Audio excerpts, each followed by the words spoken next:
Today I'm going to cover two things. I'm going to cover this elbow lever position, or this single arm balance. That is probably the easiest single arm balance you can do. And then I'm going to show you how to work it into your handstand push-up work. So either doing the harder one, which would be going from this position up to your handstand, or the easier version, which is from that position coming down to that elbow lever. Well, not like that. So let's ignore that fail and get into how we start to balance on that single arm elbow lever position. So when learning this, I'd definitely recommend that you use a raised platform, either one of these big boxes or two lower boxes or steps. Now this version, we can just move the other one around depending on where we want the second hand. So if I'm balancing on this one, I can move this one around to support myself. Or if I'm using the wooden box, I can just create enough space to make sure I've got somewhere to put this hand. Now this single arm balance position is all based on you having a strong bottom or a strong base. So the hand and then the elbow being directly on top. So if I'm gonna balance on this elbow, I want the elbow to be always on top of the hand. As soon as I put my weight onto the elbow and it's in this position, or even worse, in this position, it's going to kill my wrists because I've got all my weight on there, and my balance is going to be terrible, and basically I'm going to fall in that direction. We want to bring the elbow in towards the midline as much as we can. So really pulling it in here, get as close to the belly button as you can. And the easiest way to set that up is to first put your hands down on something, so in that position, and then I'm just going to walk the feet round while bringing the elbow in. And then just trying to put a little bit of weight down onto the elbow. So I'm pushing down just to test that position. So like I say, if it's out of this position, I try and push down on it. It's going to hurt the wrist, but it's going to feel like it's not stable enough. So I need to make sure that when I push down on it, the elbow is directly on top of the hand and it can take load. Now the other thing to think about is what's happening with your organs. So you want to make it feel like, imagine you're going to get punched in the stomach and you brace, and so I can push out with my abdominal muscles. So I think it's your TVA you push out with. It's the muscle. If you stick your finger into your stomach and just be relaxed, and now if I push my finger out using my abs like that, that's the muscle we want to flex. So I'm pushing out with that. So now I can't push my finger into my stomach. So I'm protecting my organs with that abdominal brace. So now if I put those two things together, so I lower down with that bracing, make sure the elbow's on top of the hand, I can now put weight onto there. And I might be able to lift the feet up in the air. But notice when I lift the feet up in the air, I either take the head down a little bit as the feet come up, or I go into more extension and arch up, which is actually the easier version to do. So when I come to this position, I'm going to open up both the head and shoulders and the feet. And then I come back down again. And I recommend you play around with that just to try and find that sweet spot. Next, I'm going to go into my shoulder stand position. So my shoulder stand is this position on the steps. From the side it looks like this. I covered it in detail in my last video. So you externally rotate, bring the arms in towards the torso so there's no gap in here and I can rest on it. Just get comfortable in that position there. It can be with legs extended or knees bent. Then I'm going to try transitioning between the two. So I'm going to go into that shoulder stand position, whether it's there or there. I'm going to come over to the side. Now, as I come over to the side, I'm pushing the elbow in towards the midline.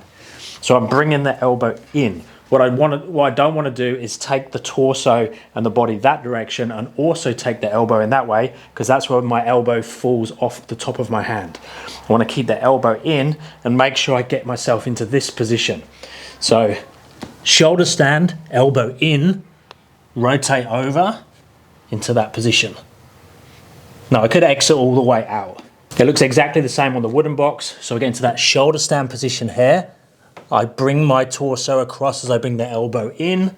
I open the shoulders and the chest, bring the feet up in the air, and then come back down again.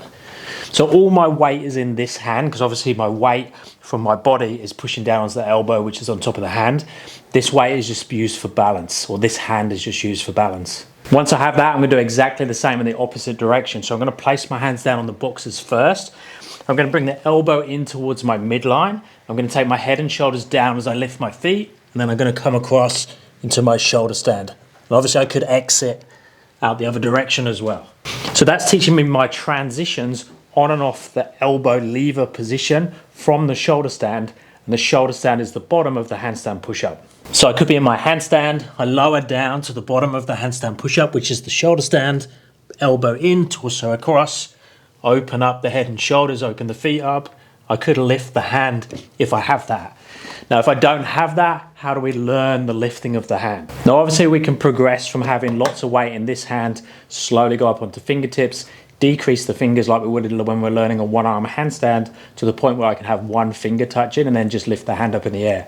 But it's very determined on this part, so our torso and our body being on this elbow and this hand, basically taking over full control of the weight and also the balance. So before you even start thinking about going up onto fingertips on there, we need to have a very strong, stable base and balance and control coming from this side first. And how do you know when you've got that? Well, basically, when I come into this position, it's either gonna feel balanced or not. If I'm over here and I'm onto it and I can feel myself falling off the back, I don't wanna try and decrease the weight in this one.